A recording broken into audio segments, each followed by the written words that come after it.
और उसके बाद दूसरा गुरु पिताजी, और दूसरे सब परिवार के हमारे से जो बड़े होते हैं, बड़ा भाई, बड़ी बहन, ये सब हमारे गुरु हैं। हम जो कुछ सीखते हैं, शुरू करते हैं हमारे परिवार से, माँ बाप से, और उनको वंदना करना चाहिए। आज गुरु पिता स्वर्ग, पिता धर्म, पिता ही परम तप, पितरी प्रीतिमापन्ने प्रियंते सर्वदेवता। पिता ही धर्म है, पिता ही स्वर्ग है, और पिता सब कुछ है। और पिता अगर खुश हो गए तो सारे देवताएं सब खुश हो जाते हैं, और हमारे धर्म अच्छी तरह निभ जाता है। इसीलिए राम की मर्यादा पुरुषोत्तम, पिताजी का वचन को कभी नहीं टाले। और जननी जन्मभूमिश्च स्वर्गादपि गरीयसी। माँ का स्थान तो स्वर्ग से भी बढ़कर, माँ के बराबर कोई है ही नहीं। गुरु, जो कुछ हम सीखते हैं सब कुछ माँ से। इसीलिए जगत पिता, जगत माता, जगत बंधु, जगत सखा, परमात्मा को परम गुरु के रूप में, सबके पिता माता जी के रूप में, सबके गुरु के रूप में नमस्कार। और हमको परम पिता, परम माता, हमको परम गुरु हमको आशीर्वाद दें।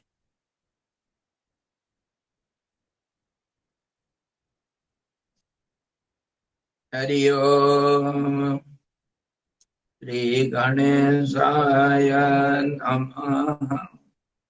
ओम यतः सर्वाणि भूतानि प्रतिभान्ति चित्तानि च यत्रैव उपशमयन्ति तस्मै सत्यात्मने नमः। ज्ञाता ज्ञानं तथा ज्ञेयं, द्रष्टा दर्शनदेशभुः, कर्ता हेतुः क्रिया यस्मात् तस्मै ज्ञात्यात्मने नमः।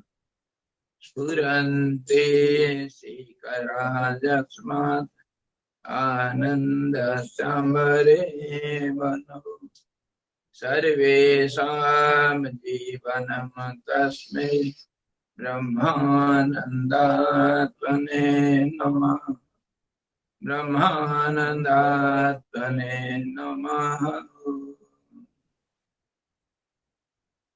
सद्गुरु भगवान की जय। सच्चिदानंद भगवान की जय।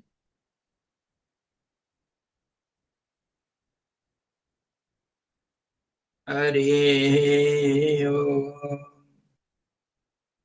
आज हमारा दूसरा प्रार्थना शुरू करें या नहीं? हाँ, प्रश्न बोलो।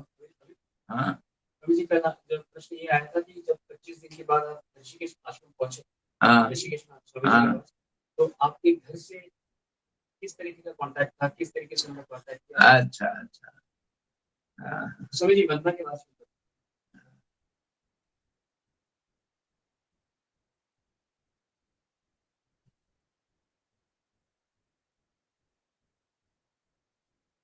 आज का वंदना उषा, उषा है ना? उषा मतलब ना, उषा सूर्योदय के पहले, बहुत पहले, सूर्योदय के पहले अरुणोदय होता है, प्रभात होता है, प्रभात के पहले उषा, हाँ, उषा के बाद फिर अरुणोदय, सुबह होता है, लालिमा आती है, लालिमा से पहले, हाँ, उसके पहले उषा। हाँ, और हमारे जो कवि जगत में उषा को एक पर्सनिफाई करके एक देवी करके माना जाता है। देवी है उषा, संध्या जैसे एक देवी है, तो संध्या के कारण ही सृष्टि संभव है, ऐसे ही उषा भी एक भगवती है, देवी।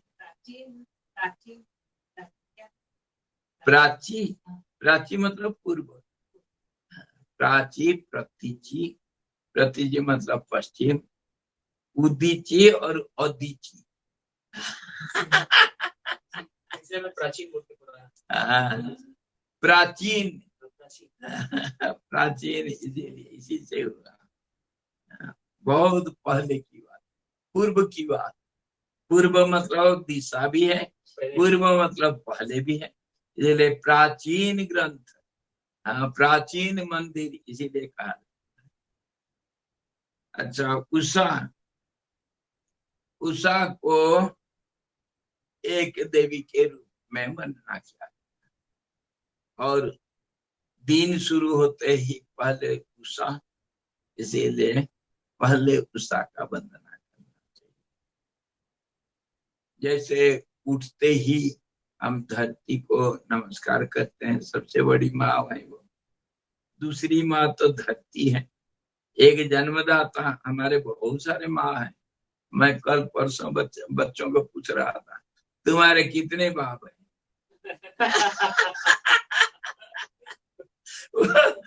शर्मा गए, कहते हैं हमको पूछते हैं कितने बाप, हम तो एक बाप कहे हैं।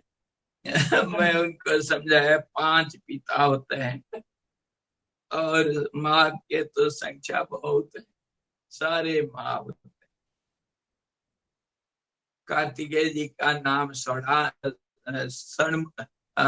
सणमातुर, सणमातुर मतलब उनके 6 माँ थे, 6 माँ थे।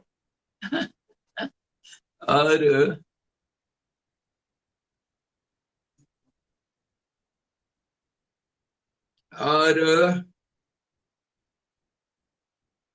उषा एक देवी है, और देवी का वर्णन इसीलिए पहले करते हैं।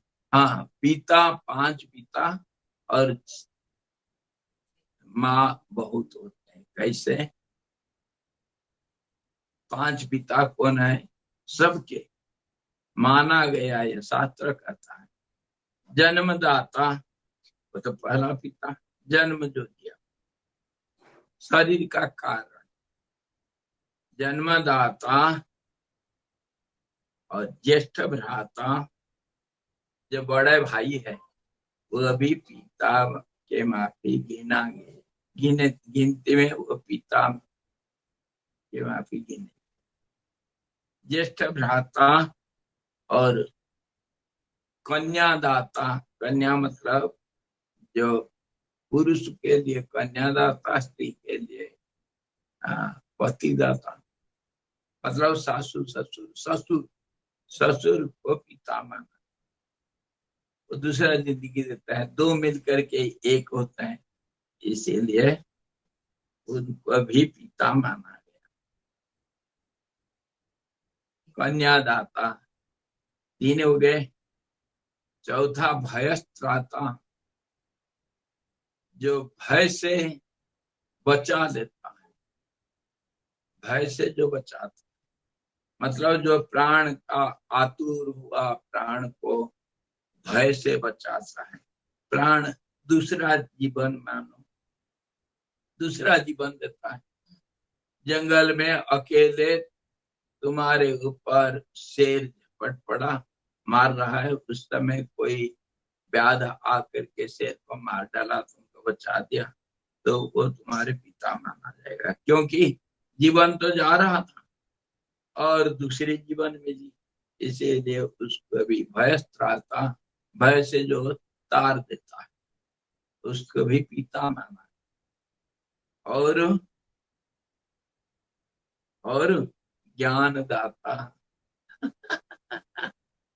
गुरु भी पिता है। तभी तो हम प्रार्थना करते, त्वमेव माता च पिता। भय से, संसार के भय से वो मुक्ति देते हैं, इसलिए माँ हुए, पिता भी हुए। और दूसरा शरीर, जो शरीर का पता तो गुरु से लगता है।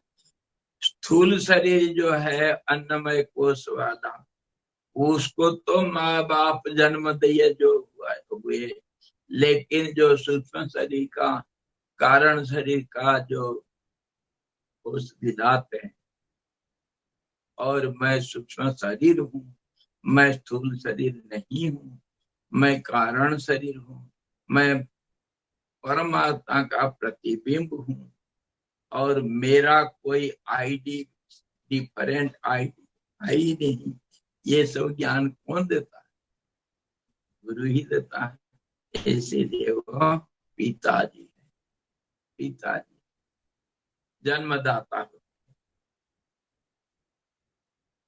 इस ढंग से 5 तो पिता हो गए। माँ जन्मदाता तो पहले माँ हुआ, जो जिसके औरत से हम जन्म लेते हैं। और दूसरी माँ तो धरती। धरती नहीं होती तो धरती कौन? धरती अगर नहीं होती तो हमको धरती कौन धारण कौन करती? इसलिए धरती, उसके गोद में हम पैदा हुए। इसीलिए जन्मभूमि जननी जन्मभूमि स्वर्गाद। इसीलिए देशभक्ति और अपने मिट्टी के प्रति प्राण देना, जो ये देशभक्ति, इसीलिए सर्वश्रेष्ठ है। और इसीलिए जो शहीद होते हैं देश के लिए, उनको हम सलाम। इसीलिए हमारे मिट्टी तो दूसरी माँ है, और वो सारे पालन पोषण तो मिट्टी ही करती। मिट्टी के बिना कोई हमारा शरीर रह सकता है क्या? मिट्टी का भी एक, मिट्टी के सपूत इसमें है। बाद में कभी करेंगे मिट्टी के सपूत। क्या मिट्टी से जन्म लिया तो इसे शरीर को मिट्टी में मिला देना ना? मिट्टी का इज्जत के लिए मिला देना चाहिए। मिट्टी से जन्म लिया तो इस शरीर को मिट्टी नहीं मिला, मिट्टी में नहीं मिला देना, पर मिट्टी के लिए मिला, त्याग देना। मिट्टी के लिए, मिट्टी में एक बराबर नहीं। तो इस ढंग से धरती और जल ही जीवन है। गंगा माता, जलवायु, प्रकृति, ये सब हमारे माँ है, जो शरीर को देखभाल करते हैं, जिसके बिना हमारा शरीर रह नहीं सकता है। पवन को भी जीवन बोलते हैं, पवन का दूसरा नाम जीवन है। जैसे जल का नाम जीवन है, ऐसा अग्नि का नाम भी जीवन है, और वायु का नाम भी जीवन है। ये तीनों का नाम जीवन है। हाँ जी। तो वायु भी जीवन है, बिना प्राण वायु से तो हम रह नहीं सकते हैं, इसलिए वो भी एक माँ है। माँ बहुत होती है शरीर रक्षा के लिए, जो हमारे शरीर का रक्षा पालन पोषण करता है, उसको हम माँ के नाम से बुलाते हैं। तो उषा एक देवी है, उसका वर्णना करते हैं, स्तुति करते हैं। हिमाद्री तुंग शुभ्र शिखर, हिमांशु शेखर रूप लिया, हिमाद्री हिमालय का तुंग ऊंचा शुभ्र शिखर सफेद जो चोटी है, हिमांशु शेखर रूप लिया। हिमांशु चंद्रमा, चंद्रशेखर, चंद्रशेखर भगवान शिव जी का रूप ले लिया। कौन? हिमालय का चोटी, हिमालय का चोटी शिव जी का रूप धारण किया। सघन जटा में द्वादशी शशि, सघन दूजा सा उदय। चंद्रमा शिव जी के शिखर, शिव जी के जटा में कौन सा चंद्रमा? दूजा का चंद्रमा। तो दूजा चंद्रमा दूसरा मतलब द्वितीय द्वितीय द्वितीय चंद्रमा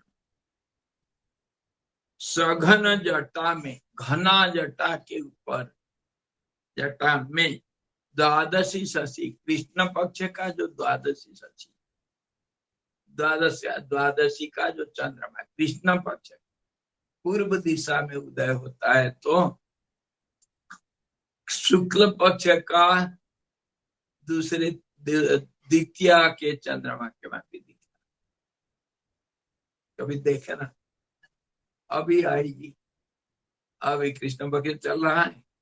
अभी अगर आसमान साफ होगा, द्वादशी के सुबह देखना हमारे पूर्व दिशा में हिमालय के चोटी पर कैसे चंद्रमा उदय होता है, देख। कैसे? हाँ, हाँ जी, हाँ।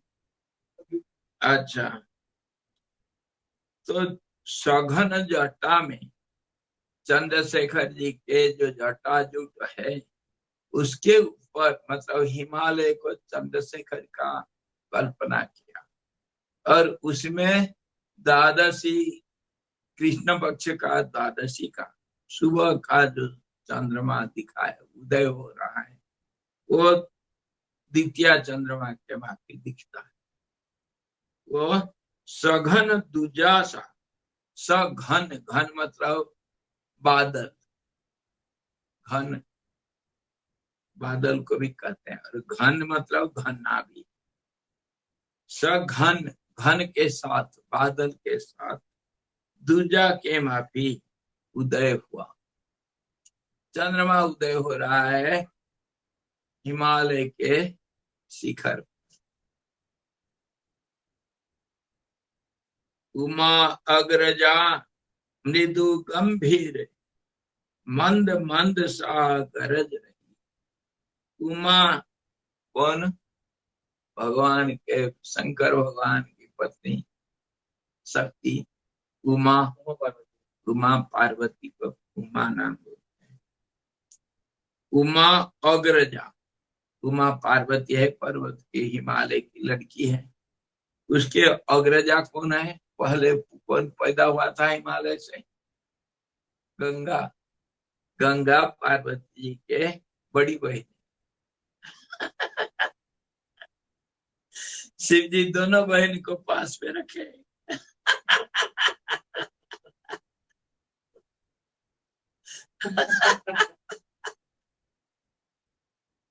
उमा अग्रजा मृदु गंभीर, मतलब गंगा जी मृदु, मंद मंद गंभीर, मंद मंद सा गरज रही, धीरे धीरे कल कल नाद करके बह रही गंगा जी।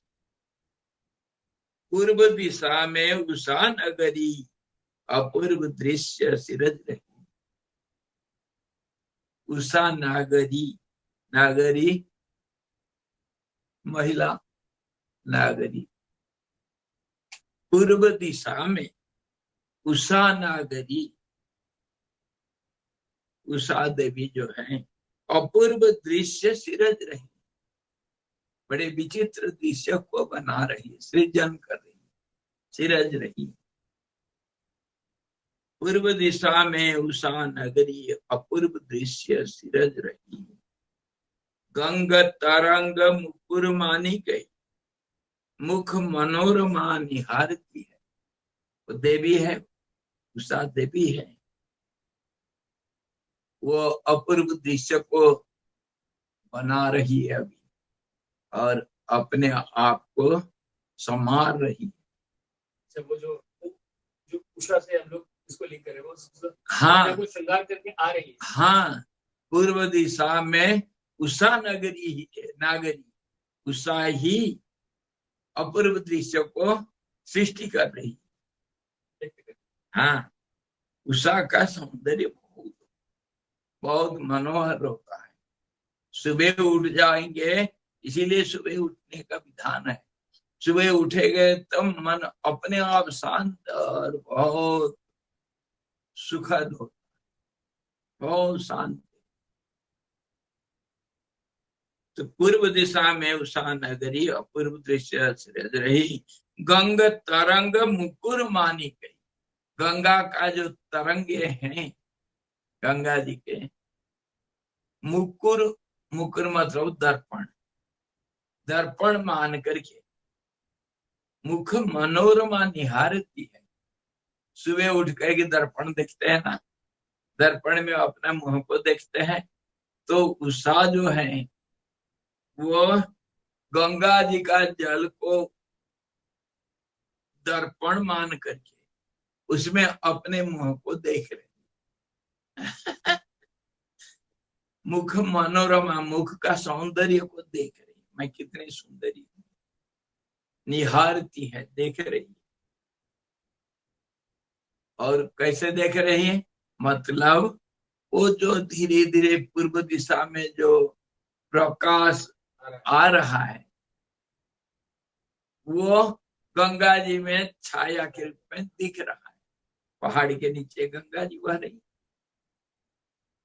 उसी को कहते हैं उषा अपने मुंह देख रही।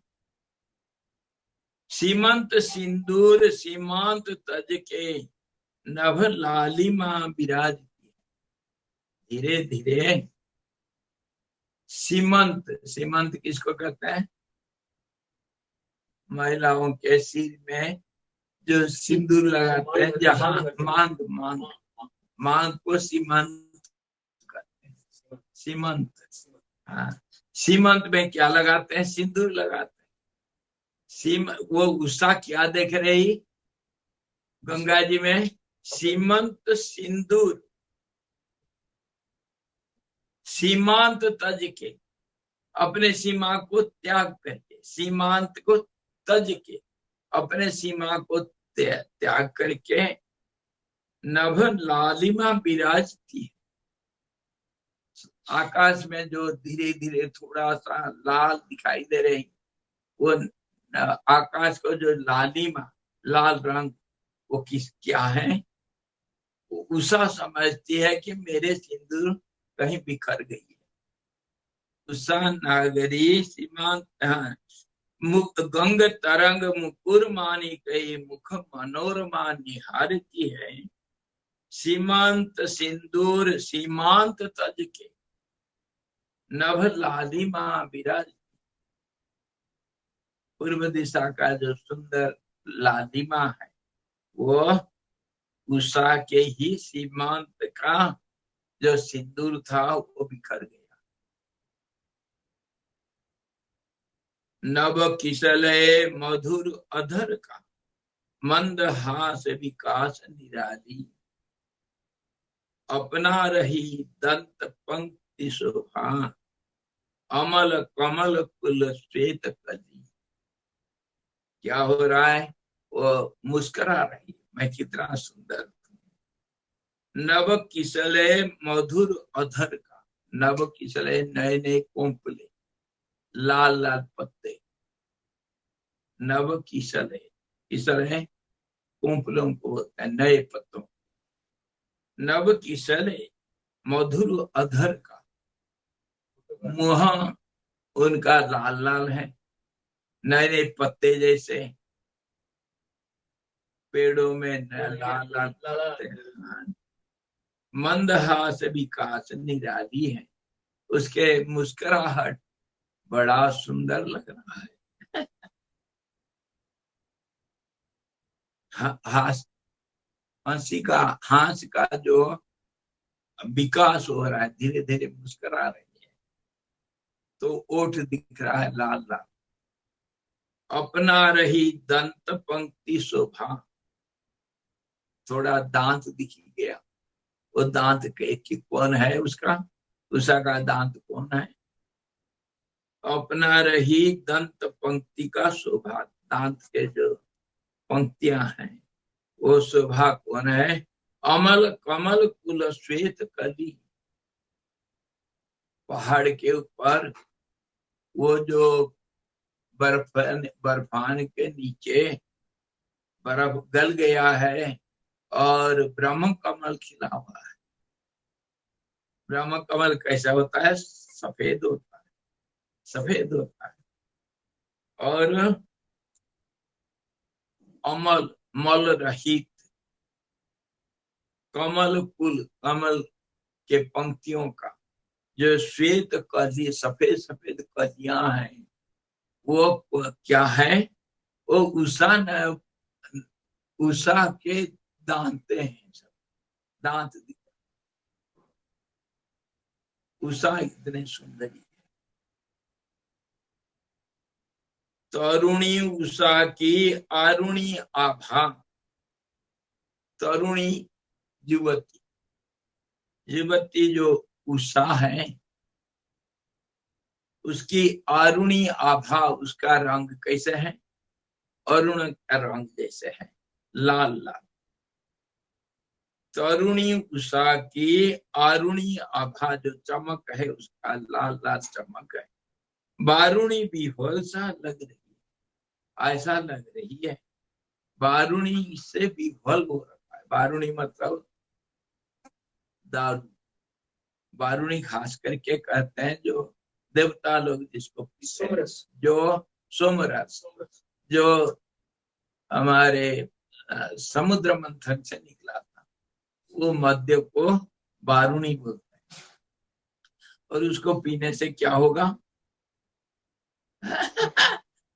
मतवाला हो जाएगा। उषा मान लो पी रखी है।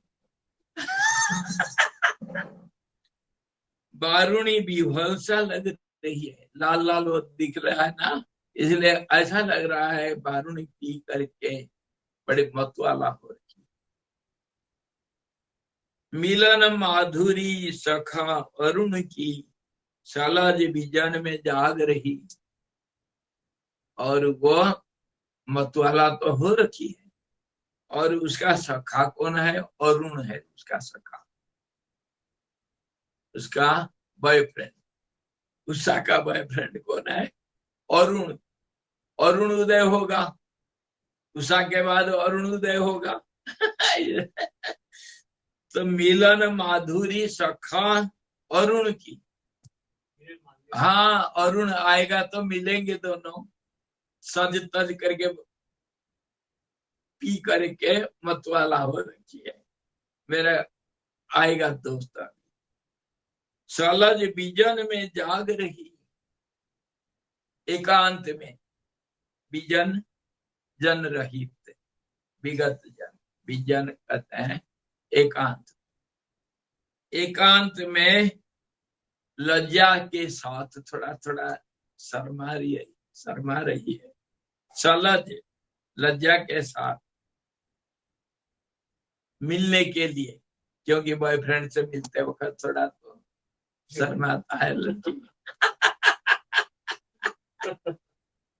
मिलन माधुरी सखा अरुण की, सलज विजन में जाग रही, इंतजारी कर रहा है, अरुण आएगा मैं मिलूंगी।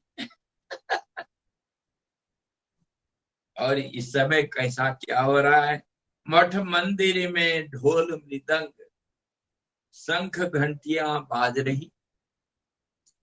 अब सुबह हो गया, मंदिरों में, आश्रमों में, मठ में ये शंख घंटी बजने लग गई, पूजा पाठ शुरू हो गया। शंख मृदंग, ढोल मृदंग, मठ मंदिर में ढोल मृदंग शंख घंटियां बाज रही। तो ये क्यों बज रहा है भाई, उषा जोशिता उसत उर में ताल ताल में नाच रही। ये जो ढोल मृदंग बज रहा है ना, इसी के ताल से उषा जोशिता मतलब स्त्री, उषा जोशिता उसत उर में खुश होकर, अरे देखो ढोल मृदंग बजने लग गया तो मेरे को नाच रहा है। ताल ताल पे नाच रही, उषा का नृत्य है।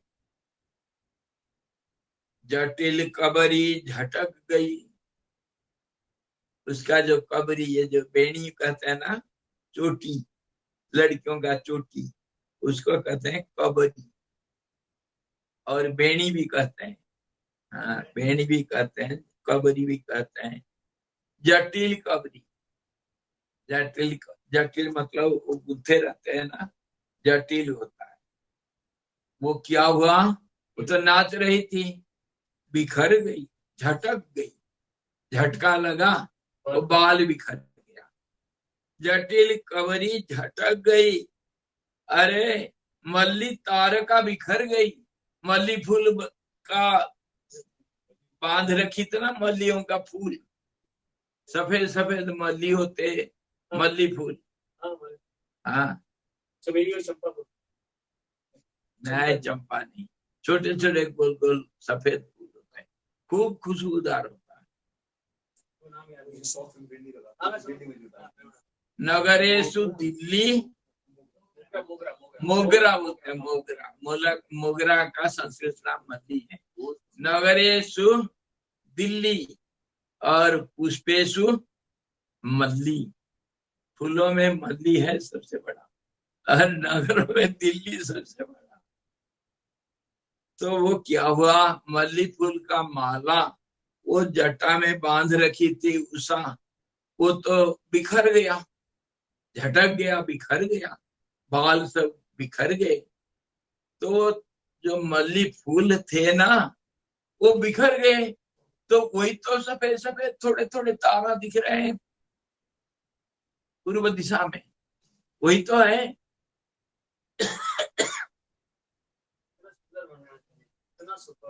उषा जोशिता उसद उर में ताल ताल पे नाच रही, तो जटिली कबरी झटक गई, मल्ली तारका बिखर गई। मल्ली रूपी ताराएं, तारा रूपी मल्ली फूल, ये बिखर गया है, आसमान में एक एक दिख रहा है।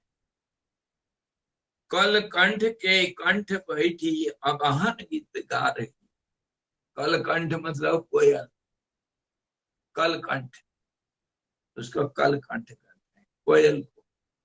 कोयल का आवाज बहुत सुंदर मधुर होता है, पंचम तान में कोयल गाता है। तो कल कंठ के कंठ में बैठ, कल कंठ कोयल के गले में बैठ करके आवाहन गीत गा रही, कौन, उषा। उषा कोयल के गले में बैठ करके अरुण आ जाओ आवाहन गीति गा रही है। कोयल कू करने लग गए, तो इसको कभी उत्प्रेक्षा करता है कि कोयल नहीं गा रहा है, ये उषा आवाहन गीत गा रही, किसका, अरुण का। कोयल के कंठ से, हाँ, कोयल के मुख से वो गा रही। कल कंठ के कंठ में बैठी आवाहन गीत गा रही, और मंद सुगंध मलय बात उन्माद भरते बह चली, रंग बिरंगी मेघदूत सा बादल खंड आमिनी। मंद सुगंध मलय बात, मलय बात, मलय पवन, बात पवन, बात जात हनुमान जी का नाम।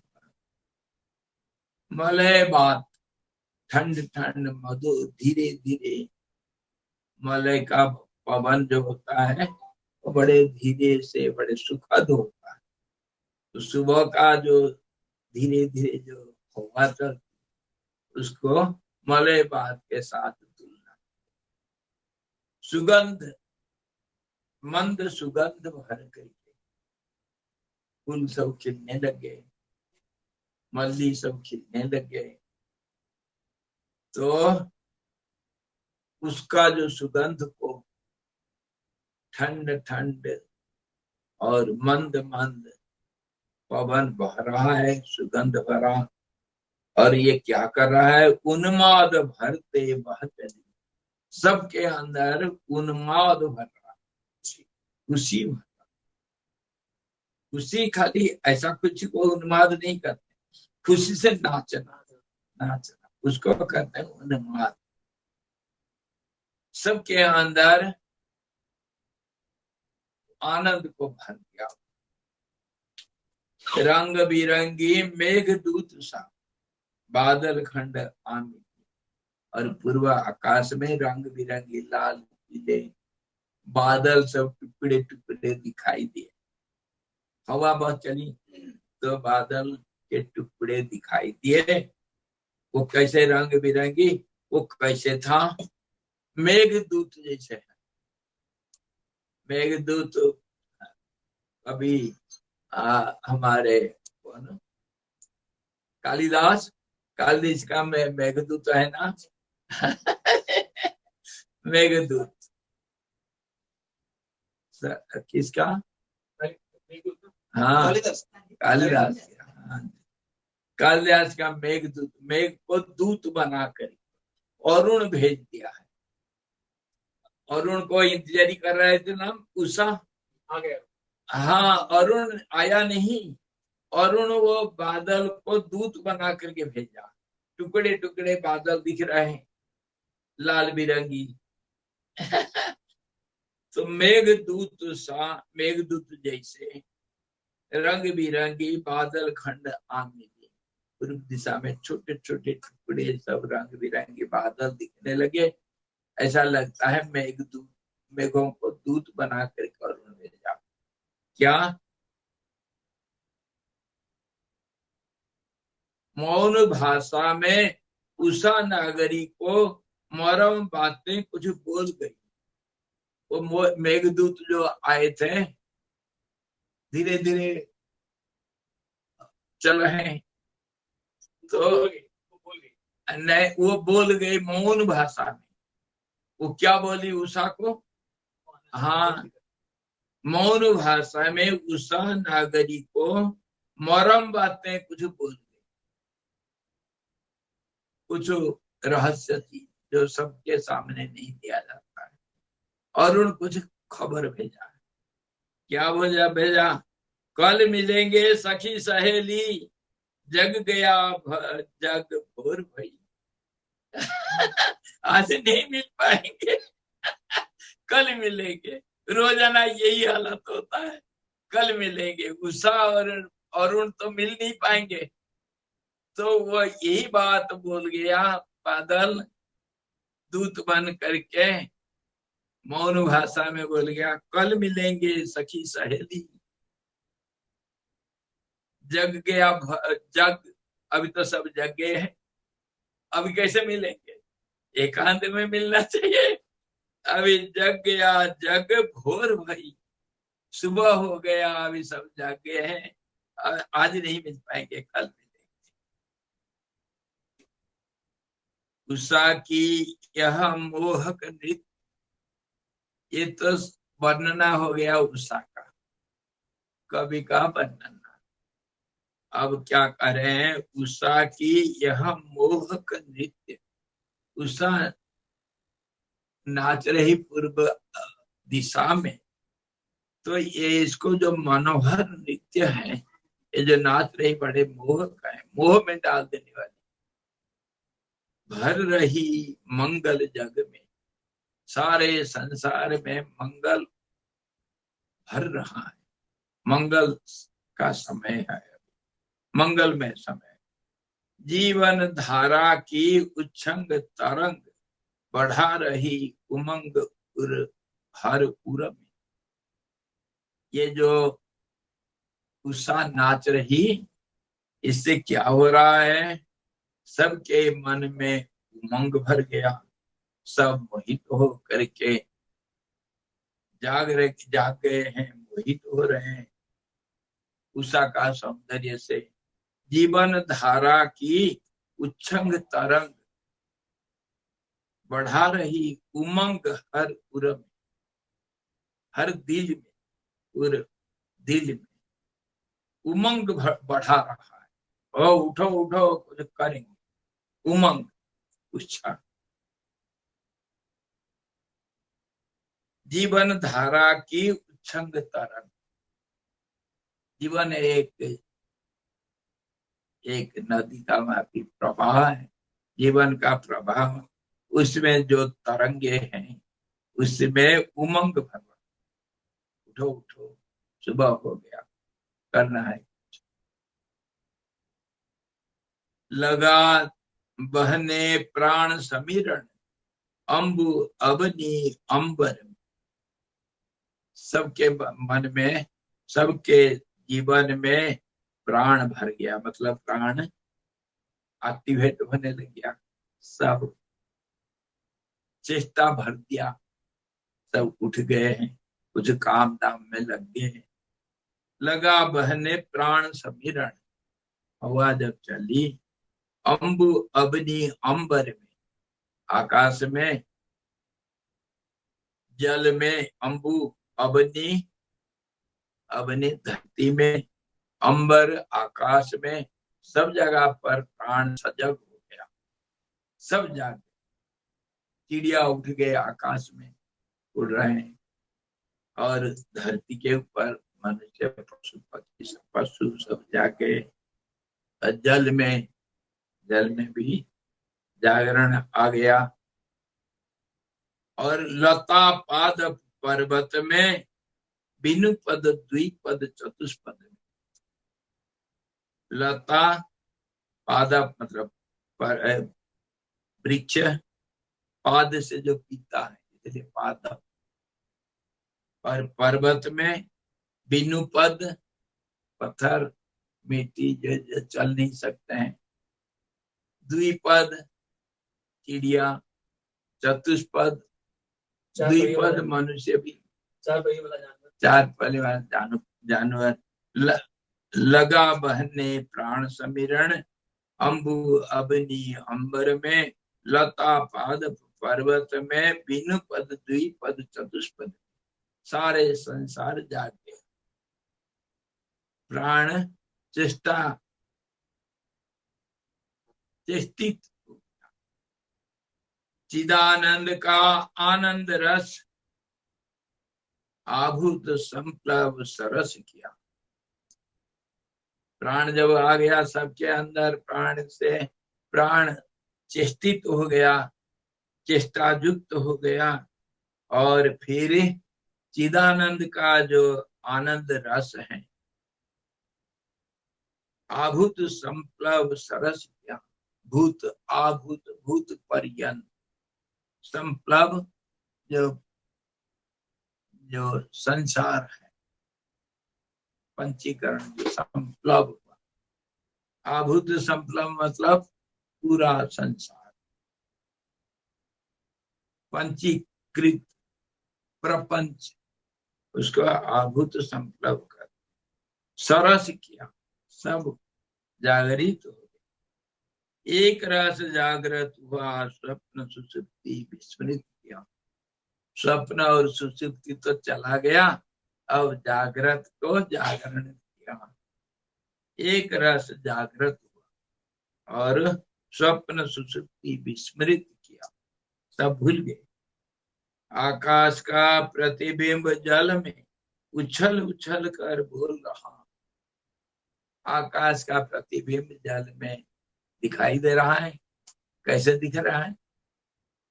तरंग, तरंग के अंदर आकाश दिखता है, एक जैसे नहीं, तो चंचल है। इसलिए आकाश का प्रतिबिंब जल में उछल उछल कर बोल रहा है, उछल रहा है। तो क्या बोल रहा है? कुछ बोल रहा है। उछलना मतलब कुछ बोल रहा है, चंचल हो रहा है। क्या बोल रहा है? उछल उछल कर बोल रहा है, हे बिंब जीव, हे बिंब जीव चिदाकाश का उलट सुलट कर भूल रहा। आकाश प्रतिबिंबित तो होकर के जल में उछलता हुआ यही संदेश दे रहा है कि हे जीव जगत, तुम और कुछ नहीं, मेरे माफी, तुम भी प्रतिबिंब हो। इसका चिदाकाश का, मैं तो आकाश प्रतिबिंबित तो होकर के बोल रहा हूं, भूलो मत। हे जीव जगत, तुम तो चिदाकाश का प्रतिबिंब मात्र हो, और ऐसे मेरे माफी उलट सुलट कर भूल रहा, चंचल हो करके तुम भूल जाते, स्थिरता ला। यही संदेश दे जा रहा। आकाश का प्रतिबिंब जल में उछल उछल कर बोल रहा है, इसको सुनने वाला सुनता है। हे बिंब जीव, चिदाकाश का बिंब है जीव, उलट सुलट कर भूल रहा। अपने को कुछ बना बैठा है, तो सिर्फ प्रतिबिंब है, और तू सचमुच बिंब है, प्रतिबिंब बन करके उछल रहा है। जैसे आकाश बिंब है और जल में प्रतिबिंब बन गया, वो यही संदेश दे रहा है जी, तू चिदाकाश का प्रतिबिंब है और सचमुच तो तू बिंब है, चिदाकाश रूप। इसीलिए और इसको तुम भूल जाते हो, चंचल हो। चंचलता भूलने का नाम, स्थिरता यादगारी का नाम। उलट सुलट कर भूल रहा। धरा देवता मांग रहे हैं, धरा के देवता जो है, धरा देवता किसको कहते हैं? नहीं, धरा मतलब तो धरती। धरा देवता ब्राह्मण को बोलते हैं। आकाश में रहते हैं देवता लोग, स्वर्ग में रहते हैं देवता लोग, वो तो देवता हुए, स्वर्ग के देवता। और धरा देवता ब्राह्मण का नाम है। ब्राह्मण का अलग अलग नाम है, द्विज भी है, 2 बार जन्म लेते हैं, द्विज है। ब्राह्मण इसीलिए कि ब्रह्म को जानने वाला होता है, और धरा देवता इसीलिए कहते हैं कि मध्य में तो देवता ब्राह्मण लोग होते हैं, क्योंकि वही पूजा पाठ इत्यादि जो कुछ परमात्मा के साथ संबंध रखने वाले वही होते हैं। तो धरा देवता मांग रहे हैं, धरा देवता हमें संगीत। सुबह हुआ, मठ मंदिर में घंटा ढोल मृदंग बज रहा है, पूजा पाठ चल रहा है, तो वहां ब्राह्मण देवता प्रार्थना कर रहे हैं। ब्राह्मण लोग प्रार्थना कर रहे हैं, क्या? सुबह का प्रार्थना क्या कर रहे हैं? धरा देवता मांग रहे हैं, हे धरा, हे धरती, देवता हमें संगीत, हमको वो संगीत बता दे। धरती से प्रार्थना कर रहे हैं, हे धरती माँ, हमको वो संगीत सिखा दे, बता दे। कौन सा संगीत? तेरे वक्ष में सफल जीवन। मर्त्य में जन्म लिए हैं हम लोग मनुष्य के रूप में, और सफल जीवन कैसा हो उसका हमें देवता गुप्त इंगित, इंगित मतलब इशारा, इशारा पूर्वक वो जीवन का संगीत हमको बता दे, जिससे हमारा जीवन सफल हो। ब्राह्मण लोग यही प्रार्थना करते हैं धरा से।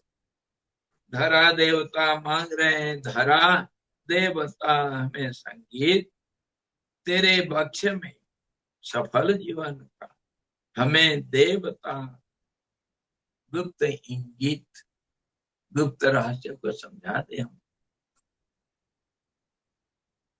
क्या गुप्त इंगित है? धरा क्या बताएगी? धरा क्या बताएगी? हाँ,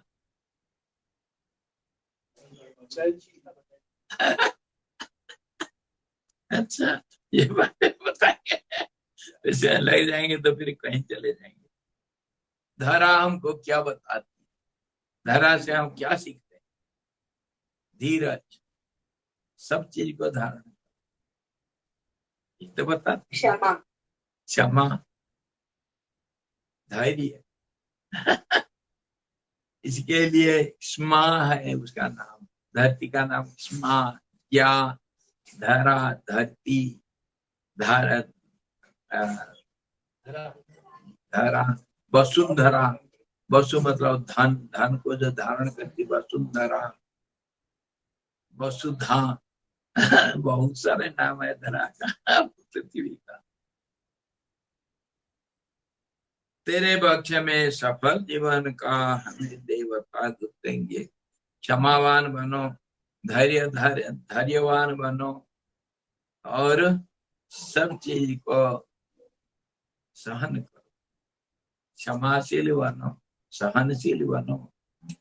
धरा के ऊपर हम क्या नहीं करते हैं, धरा सब चुपचाप सहन करते, जिले तो माँ है। धरती के ऊपर टट्टी कर दोगे तो धरती तुमको फेंक देगी क्या? माँ के ऊपर टट्टी कर दिया बच्चा, क्या माँ अपने गोद से बच्चे को फेंक देगी? ये नहीं होता, सब सहन कर। इसीलिए पहला माँ तो जन्मदाता, वो तो हमारा गुरु। दूसरी माँ है धरती, जिससे हमको सब कुछ सीखना, हम नहीं सीखते। तेरे पक्ष में सफल जीवन का हमें देवता गुप्त इंगित।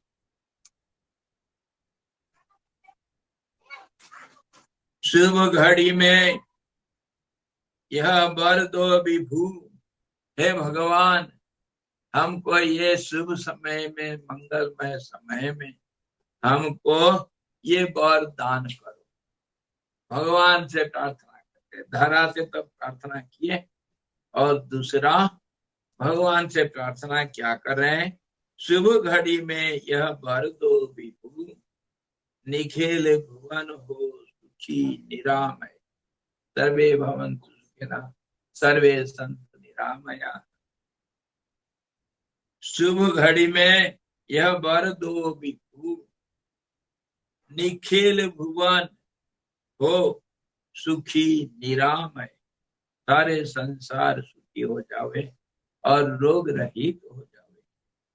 शुभ दर्शक सब शुभ को देखें, सर्वे सर्वे भद्राणि पश्यन्तु।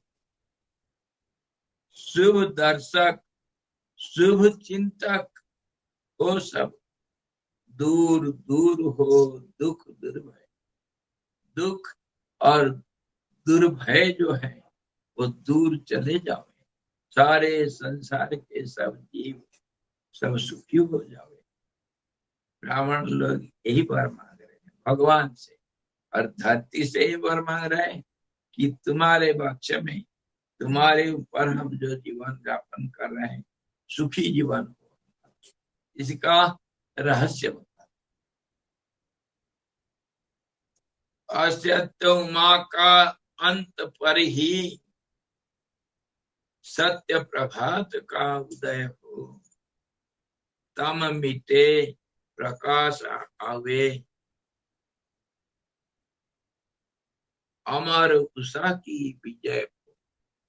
यही सब प्रार्थना कर रहे हैं। क्या होगा?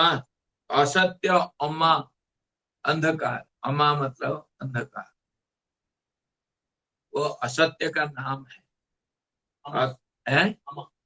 अम्मा, अम्मा मतलब अंधकार, उमा नहीं, उसको विलोम हो गया, हाँ, उमा और अमा।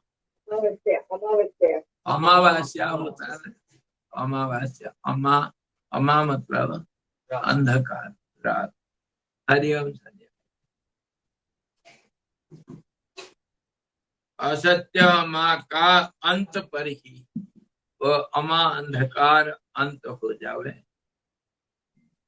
सत्य प्रभात का उदय हो, सत्य रूपी प्रभात का उदय हो, तम मिटे, अंधकार मिट जावे, प्रकाश आवे और अमर उषा का विजय। उषा अमर रहे हमेशा, ये प्रभात रूपी जो आनंदमय समय सबके जीवन में आवे। स्वागत क्षिति में राजा जजाति, हे जजाति, जजाति एक राजा था, जजाति चंद्रवंश का राजा। इसी का पुत्र तो चंद्रगुप्त। हाँ। और जजाति से जदुवंश हुआ। स्वागत क्षिति में, हे जजाति राजा, तुम्हारे धरती के ऊपर स्वागत है। स्वर्ग सुषमा उतार लाए। जजाति क्या कर रहा था, क्या था, बड़ा सुंदर कहानी है जजाति। सदा यहाँ राम राज विराजे, सौख्य शांति नित अटल रहे। भाईचारा और सुख शांति ये हमेशा अटल रहे। राम राज्य इस धरती के ऊपर आवे। हे राजा जजाति, तुम स्वर्ग का सुषमा सौंदर्य, स्वर्ग का जो सौंदर्य को उसको तुम स्वर्ग से धरती पर उतार। जजाति को क्यों कहा, राम जी को क्यों नहीं रुके? जजाति के ऊपर कहानी है। वही पता था ना जिसको हमेशा जवान रहना था, जजाति वही। हाँ, हाँ। जजाति राजा क्या किए, वो बहुत धर्म किया था। इतना धर्म किया था कि उसको शरीर के साथ सशरीर इंद्र स्वर्ग में बुलाया। मर करके सब स्वर्ग में जाते हैं, लेकिन इसका इतना धर्म क्या हुआ था, तो शरीर के साथ ये जाएगा स्वर्ग में। स्वर्ग से देवदूतों को भेज दिए।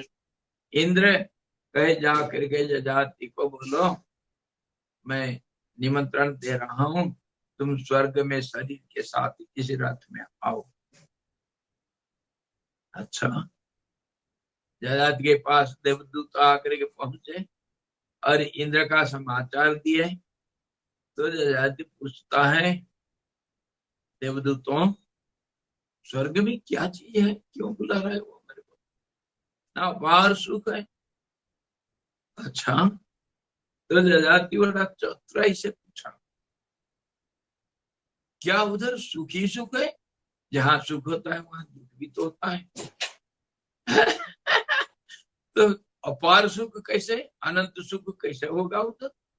कुछ ना कुछ तो पुलपति होगा, कुछ दुख भी होता है। थोड़ा बहुत नहीं के बराबर। क्या है? देवदूतों ने सब पुलपति बताए स्वर्ग का। स्वर्ग में क्या होता है, एक देवता दूसरे देवता से ईर्षा करते हैं। स्वर्ग में सब ऊंचा नीचा, जैसे हमारे गवर्नमेंट में सब ऊंचे नीचे ऑफिसर्स होते हैं। नीचा ऑफिसर ऊंचा ऑफिसर को डरता भी और ईर्षा भी करता, वो बड़ा बन गया, मेरा प्रमोशन कब होगा। ऐसे ही देवताओं का भी ऐसे भी होता है। वो जो कम धर्म वाले देवता, जो धर्म रूपी जो धन को भोग करने के लिए स्वर्ग में जाते हैं, आनंद भोग करेंगे, तो उसको तो कर्म के अनुसार तो वो कम ज्यादा तो होगा ही। तो जो कम ऊंचाई में, मतलब उस सुख के लेवल होता है सब अलग। तो वो नीच के देवता लोग ऊंचा स्थान में रहने वाले देवताओं से बड़े ईर्षा करते हैं, जलते हैं। वो ज्यादा सुख भोगता, मैं क्यों नहीं। ये ईर्षा तो जगह है, एक दूसरे को देखते हैं, जलते हैं। और बहुत सारे कुलपति है स्वर्ग में, उसको सारे देवदूत लोग बताए जजाति को। तो जजाति बोल दिया, जाओ इंद्र को बोल दो तुम वापस चले जाओ, मैं स्वर्ग में नहीं आऊंगा, और इसे धरती को मैं स्वर्ग बनाऊंगा, स्वर्ग से ज्यादा बनाऊंगा, देखे लेना चैलेंज। नहीं गया। और फिर प्रजाओं को सब, बड़ा सुशासक था, प्रजाओं को अपना प्राण मानता था, सुंदर शासन उसके समय पर था, राम राज्य से भी बढ़ करके।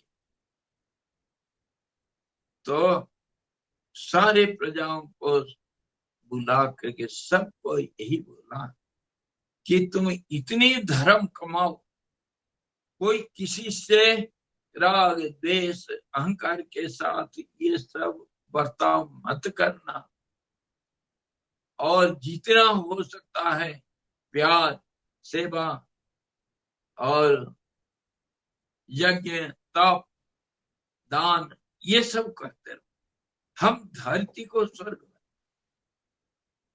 प्रजा लोग सब बड़े राजभक्त थे, उतना प्यार राजा का भी था, इसलिए सब राजा का बात माने और सब लग गए।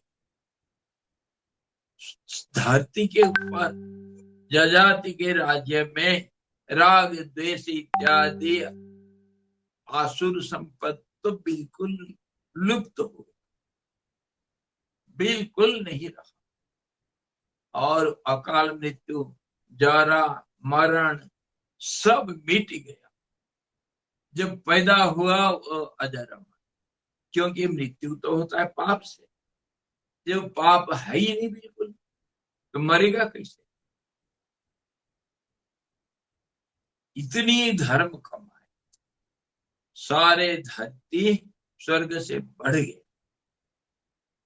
तो फिर धीरे धीरे जब देखा इंद्र कि धरती स्वर्ग बन गया, स्वर्ग से बड़ा बन गया, उसको ईर्षा हुई है। तो फिर स्वर्ग को कौन पूछेगा, स्वर्ग में तो कोई आ ही नहीं रहे। सारे हजार मरोगे सब, रोग व्याधि है ही नहीं, अकाल मृत्यु है ही नहीं। अकाल मृत्यु क्या, मृत्यु ही है ही नहीं, जरा है ही नहीं, वार्धक्य है ही नहीं। राजा भी ऐसे, प्रजा भी ऐसे।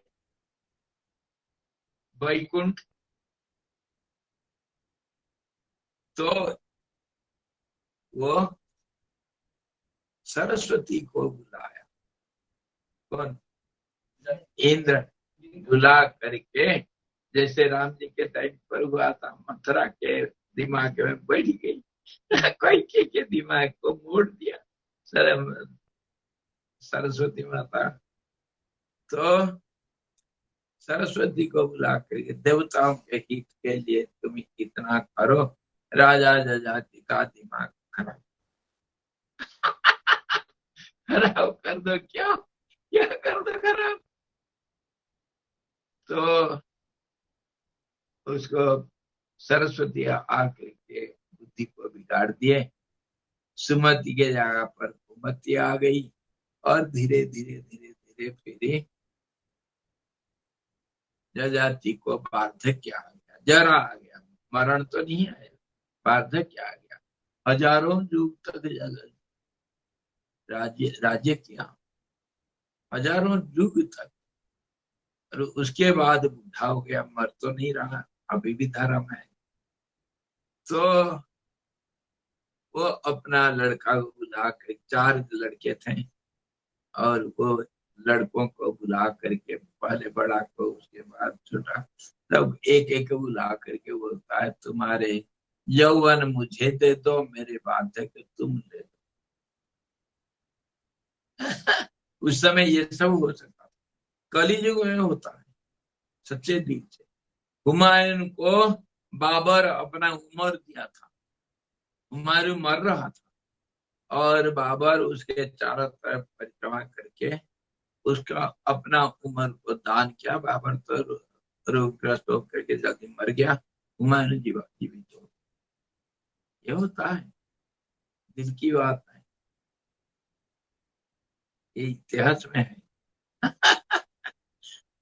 तो वो पहला लड़का नहीं दिया, दूसरा भी नहीं दिया, तीसरा भी नहीं दिया, और जो जदू था चौथा, वो दिया अपना जौवन को, पिताजी को, और तीनों लड़कों को तो अभिशाप किए। कहानी बड़ी लंबी है, उधर जाएंगे तो ये कहानी अनंत कहानी। और फिर जजाति कैसे बूढ़ा हुआ, फिर जवान बन गया, फिर कैसे वो क्या, उसके बाद फिर कैसे बूढ़ा हुआ, और उसके बाद कैसे वो शुक्राचार्य की लड़की है, लड़की देवजानी से शादी किया, फिर क्या क्या हुआ, और फिर देवजानी शर्मिष्ठा की कहानी आती है। तो कहानी लंबी है। तो ये देवता लोग, ब्राह्मण लोग ये प्रार्थना करते हैं सुबह के समय, जजाति को इसीलिए स्वागत करते हैं कि तुम आओगे तो स्वर्ग का सुख सुंदरता सब धरती में उतर जाएगी। सदा यहाँ राम राज विराजे, शौच शांति नित अटल रहे, हमेशा अटल रहे। सृष्टि अब समाप्त हो रहा है, उषा का वंदना, और उसको कवि का ये एक इच्छा प्रकट हो रहा है। कवि कह रहे हैं, सृष्टि प्रथम प्रभात सम, सृष्टि जब हुई उसका पहला प्रभात कैसा हुआ होगा, उषा का वर्णन कर रहे हैं ना प्रभात, तो वह याद दिलाता है कि सृष्टि का प्रथम प्रभात समय, जाग उठो हे जीव जगत, उत्तिष्ठत जागृत रहप्यवरा निबोध। सृष्टि प्रथम प्रभात समय, जाग उठो हे जीव जगत, लक्ष्य पाना है नष्ट कर दो जीवन का ये शौर्य समस्त। जीवन का जितने शौर्य है, जितना सूर्य मतलब ताकत है, जितनी तुम्हारे अंदर बल शौर्य है, जितना ताकत है, सारे को, सारे जीवन को नष्ट कर दो, मतलब लगा दो दाव पर। क्या करने के लिए? लक्ष्य पाना।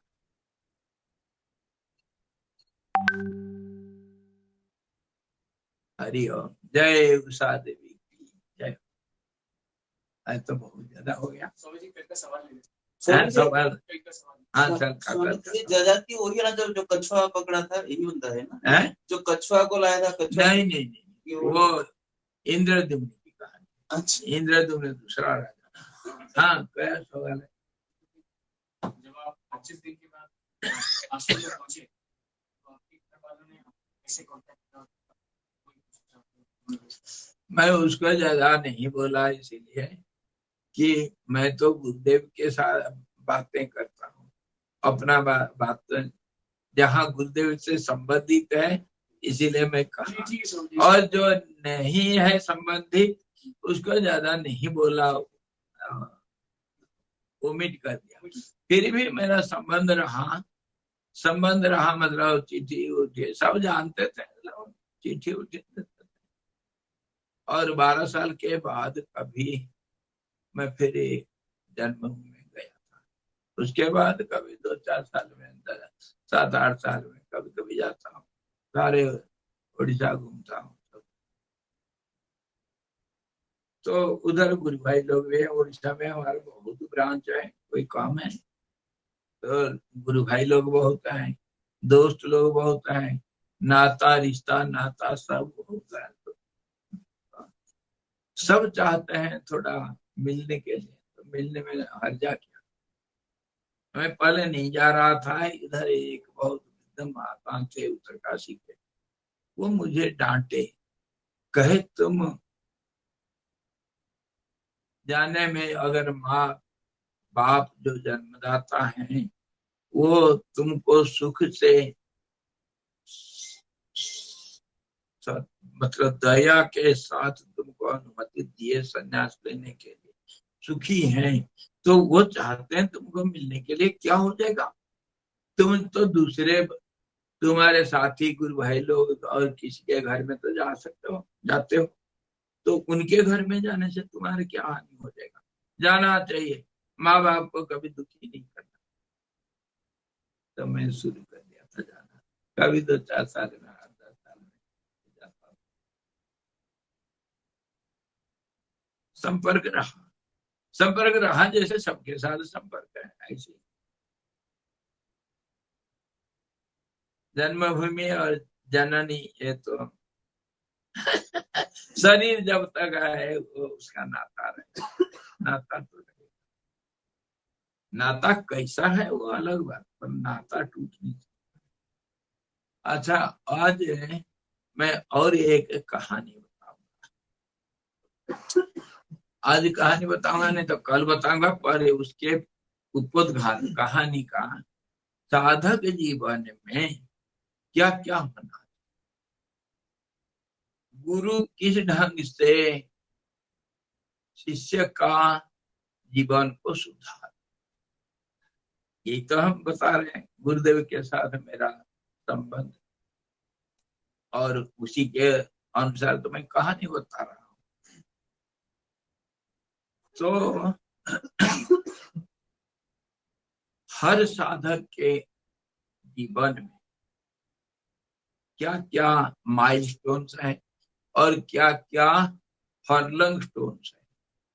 हम जब यात्रा करते हैं ना, रास्ता में माइल का पत्थर मिलता है, लिखा हुआ होता है, और 2 माइलस्टोन के बीच में फर्लंग, कितने फर्लंग आए हो, 1 2 3 4 करके लिखते हैं। कुछ माइलस्टोन्स होते हैं, कुछ फर्लंग स्टोन्स होते हैं। हम जो सोचते हैं कि मेरे कुंडलिनी जग गया है, चींटी चढ़ गया पीठी में, तो साधक लोग सोचते हैं मेरे कुंडलिनी जग गया। ऐसा धोखा अपने को नहीं देना। हाँ, कहीं से किसी को झूठ बोल करके कुछ कुछ स्वार्थ साधन करना है, झूठ बोलते हैं लेकिन वो तो अनुचित है, फिर भी बोलते हैं। लेकिन अपने को धोखा देना सबसे बड़ा पाप। अपने को कभी ऐसा धोखा नहीं देना।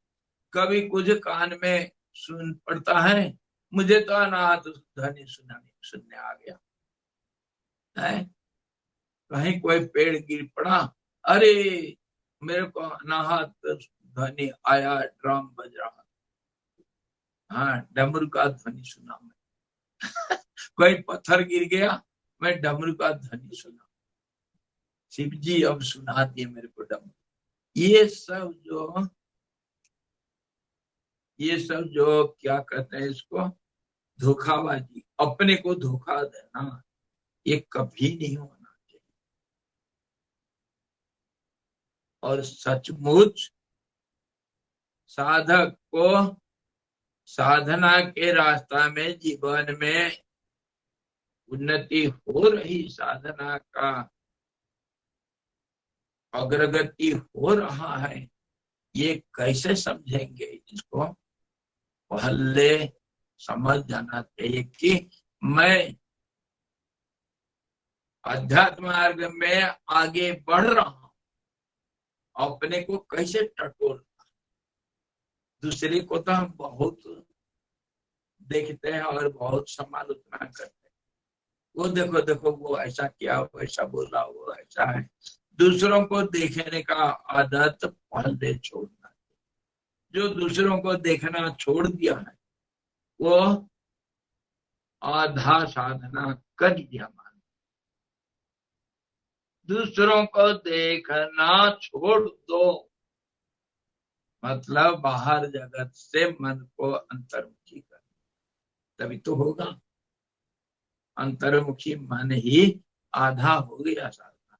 बाहर तो हमेशा घूमता रहता मन, आंख कान नाक सब जो काम करते हैं बाहर करते हैं, और अंतर्मुखी होना। अगर तुम्हारे बाहर देखा हुआ दृश्य जो नाम रूपधारी दृश्य जगत को अगर कीमत देना छोड़ दिया, आलोचना करना, मन में विचार करना छोड़ दिया, तब तुम्हारा साधना रास्ता में तुम आगे बढ़ रहे हो करके मान सकते हो। मन कितना अंतर, ये है माइलस्टोन। और बाहर जगत को स्वीकार करके आलोचना करना, वो तो आलोचना विचार करना, नहीं नहीं ऐसा नहीं वैसा है, विचार करके थोड़ा जो हमारे क्या दैवी संपत्ति को बढ़ाना, दान करना, पुण्य करना, क्षमा किया या किसी को प्रशंसा किया या कुछ किया, जैसे दैवी संपत्ति जो है दया, क्षमा, सत्य, अहिंसा, ब्रह्मचर्य इत्यादि, ये सब तो क्या बोला मैं, फर्लंग स्टोन्स। हाँ जी, माइलस्टोन तो मन की अंतर्मुखता। दूसरों को देखना छोड़ दो। अरे हमारे सबसे बड़ा रोग क्या है, क्या कहेंगे लोग, हम लोगों को दिखाने के लिए ही जीवन जीते हैं, दूसरों को दिखाने के लिए। जीवन एक मुखौटा है दिखाने के, ये नहीं होना चाहिए। और सदगुरु लोग यही करवाते, शिष्यों के अंदर से इसी अंदर में इसी गुण को बढ़ा, उसके बारे में कहानी बोलूंगा। अच्छा, दूसरा क्या होना चाहिए, भगवत विश्वास, आत्मविश्वास, मैं जरूर अपना लक्ष्य को प्राप्त करूंगा। और वो कैसे होगा, क्योंकि मेरे साथ गुरु है। मेरे साथ अगर गुरु है तो असंभव क्या चीज है। मोदी है तो नामुमकिन क्या होता है, सब मुमकिन है। मोदी है तो मुमकिन है, तो गुरु है तो सब मुमकिन है। दुनिया में असंभव कुछ नहीं। गुरु को अगर पिता माता माना और गुरु के गोद में अगर तुम सुरक्षित नहीं रह पाए तो फिर कहाँ सुरक्षित रहोगे। इसीलिए गुरु के ऊपर अटूट विश्वास वही तुमको आगे बढ़ाएगा। अगर है अंदर टटोलो अपने को, तब तो फिर सफलता सुनिश्चित, विफलता सवाल नहीं उठता। ये सब माइलस्टोन है, अपने अंदर टटोलना। और साधक के जीवन में इसी के दरमियान क्या क्या आएगा, साधक के अंदर चंचलता होना स्वाभाविक। मन का चंचलता नहीं, मन का चंचलता तो है, मन का ही चंचलता होता है। तो मन का चंचलता किसके लिए, लक्ष्य प्राप्त, अपने आगे बढ़ने। ईर्षा होना चाहिए, वो 10 माला जप क्या मैं 20 माला जप करके दिखाऊंगा, ये ईर्षा होना चाहिए, कंपटीशन होना चाहिए साधकों के अंदर। राग द्वेष ये होना चाहिए। इसका दूसरे पहलू, जितने हमारे आसुरी संपत्ति है, नेगेटिव क्वालिटी, उसको हम पॉजिटिवली इस्तेमाल कर सकते। साधक जीवन वो होना।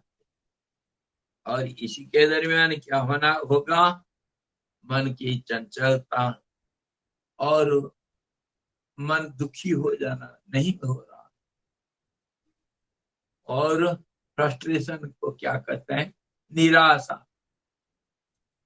हर साधक, सही साधक के जिंदगी में निराशा आना ही चाहिए।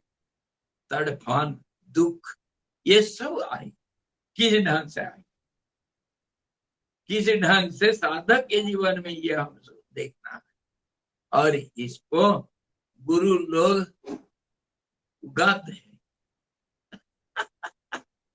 साधक के जिंदगी में ये सबको सबका बीज डालते हैं।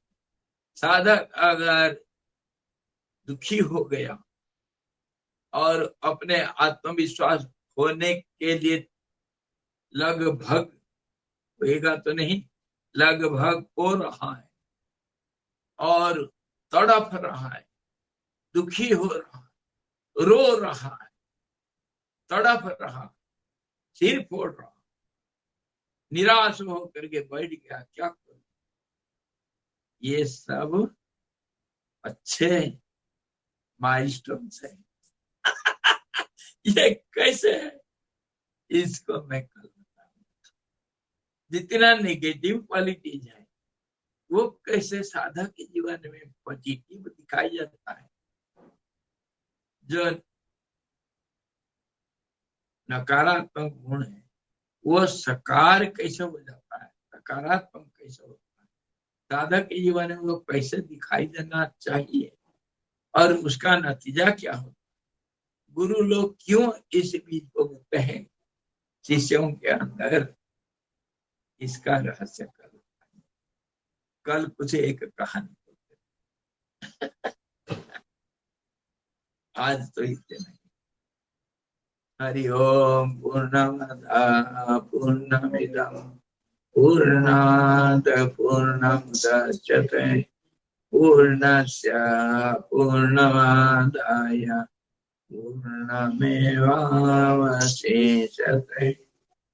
ओम शांति शांति शांति।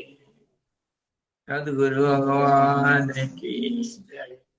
सच्चिदानंद भगवान की।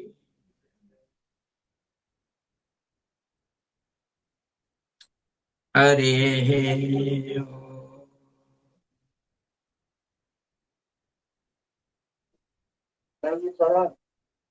हरिओम। मेरा सबको प्रणाम प्रणाम। Copy to all, copy to all.